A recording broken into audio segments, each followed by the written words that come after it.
Joining us now are Representatives Sunny Angara and Miro Kimbo of the prosecution panel and defense spokespersons Karen Jimeno and Tranquil Salvador. Good afternoon. And welcome. Afternoon. You are our first guests in this studio. Thank you so much for being here. We missed you, huh? Do you miss the trial? I miss the people, not the trial. Oh, okay. I guess you all feel the same way. Yeah. Yes. Yes. You have smile on your face, right? Ganyan ka na naman. Anyway, well, let's begin with where we left off on March 22nd before the break. And Trank, this is for you first now. How long will we be in a suspended animation until we find out exactly what happened to the BGEI or Basagidote money from the time it was deposited in that land bank account in Malacanang 2001 until the time, ang sabi ni Chief Justice, winidraw daw niya yung pera, kilinos niya, no? Sinarado niya yung account sa PS Bank. Sabi niya BGEI money. Okay, if you would recall, the last witness on that last hearing date was former Mayor Atienza. And tinalakay niya ron is yung pagmamayari ni Mrs. Corona, ng pamilya ni Mrs. Corona, na isang property sa Sampaloc na ibinenta at ginamit na palengke. Ngayon ay sinasabing ang merong pera na binayad ang lokal na pamahalaan ng Maynila sa pamilya ni Mrs. Corona.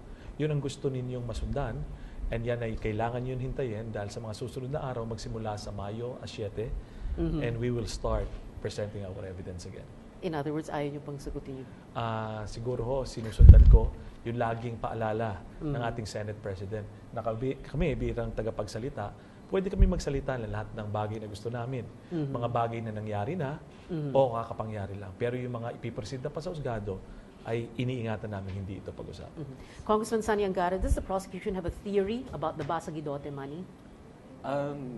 Wala pa sa ngayon. Hinihintay namin kung anong sasabihin nila. Sa amin, tingin namin iba yung nandoon kasi nasa pangalan ni Chief Justice Corona yung nasa PS Bank. Whereas yung sa Land Bank Malacanang, that's Basagidote money. So, hindi namin ginagawa yung connection. Hindi namin ina-assume na parehas yan. Okay. But so you don't believe or you don't believe that that is Basagidote money that was in PS Bank? It has to be shown. No? It has to be proven.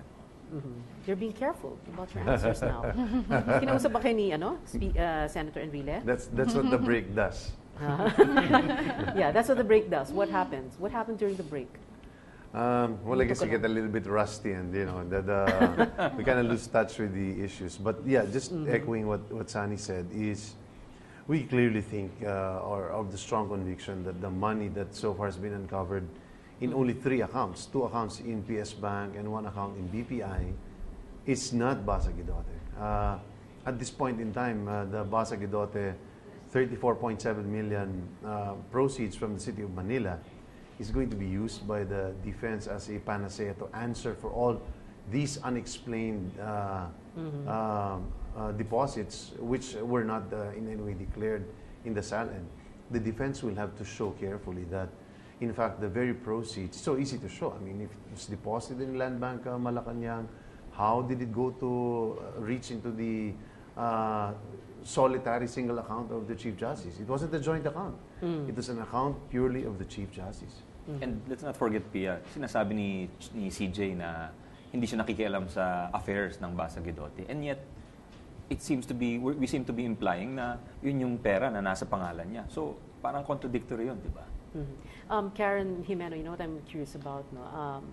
Because what you're saying, the defense's line for the longest time has been that the Chief Justice has enough money to purchase these properties, no, 4 or 5, no, that he has said that are his, and to live comfortably, no. But if he did not touch the Basagidote money, because sabi nga niya, in 2011 na close yung account, Basagidote yon. Where then did he source the funds to buy all those properties, those 5 properties? Well, I'll try to answer that question without touching on the merits of the case. But this is something that the defense will address in their presentation of evidence. Even if Article 2.4 on ill-gotten wealth has already been struck down, there will still be, of course, an explanation on why the declarations in the SALN were in that manner, with respect to the assets and the cash at hand. Yeah. And also, there's an explanation on the entries and the liabilities as well.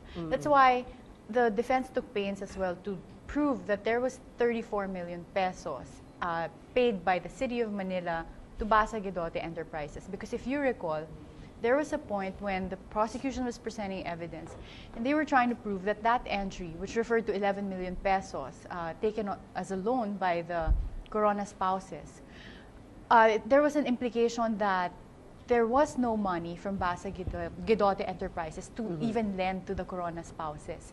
They were trying to show that the corporation was already closed, that it could not have money. That's why we have Mayor Atienza taking the witness stand and saying that the City of Manila paid 34 million pesos in check to Cristina Corona in trust. Well, so kung as you say, no, so Basa Guidote, let's say, that's Basa Guidote money, 34 million, but it is intact. So saan nanggaling yung pera? Pambili niya doon sa mga, yung Bellagio and the other condos. Well, as I've said, this is something that we will explain along the way. But the 11 million pesos was declared in the Chief Justice Sal N as coming from Basa Guidote Enterprises. But if you look at the Sal N throughout the years, you can also see that this loan was slowly repaid. As to the details on where the 11 million pesos went, how he allocated the payments, this is something that will be taken up during the presentation of evidence by the defense. And you will have witnesses to do that? There will be witnesses to explain all of that. And I think just to zero in on your concern, na bakit kung yung 34 ay intact, saan kinuha yung pera para bumili? I think that's the very basic question. Yeah. Siguro dapat nating maintindihan na tulad ng pinaliwanag ng aking kasama, ni Karen, na may 11 million in advance.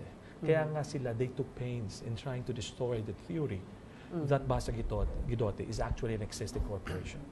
They would want to establish na dinaanan lamang yan Wala yang pera. Bakit nila pipiliting sirain ito kung walang dahilan para mapakita 11 million? Ngayon, sasabihin natin, kung nakatabi ito, kaya nga ito lang akin, I would just surmise. Iwanan ko ng tanong ating mga nakikinig. Pwede kasing umutang ako, mag-down ako ng kaunti. Tapos patuloy na babayaran. Tapos pag may pumasok na pera, tandaan po natin na meron namang kinikita rin po siya. At napakita rin naman namin. 60,000 a month. Napakita rin po natin dyan na meron rin siya mga para mga allowances. But some of those allowances kasi are not meant to be used, to buy a condo, hindi ba? Naintindihan po natin yan. Kaya nga sinasabi namin, hintayin ninyo. Binibigyan lang namin kayo, iniwanan lang kayo matagal na Hindi pa naman kami tapos magpresenta ng ebidensya. Just to be very clear. Nakaka2 linggo pa lang ho kami. 8 araw. 16 witnesses in 8 days. Our approximation or our estimate was 5 weeks. So, going 3 weeks pa lang po kami. Yeah. So, siguro mapapaliwanag namin.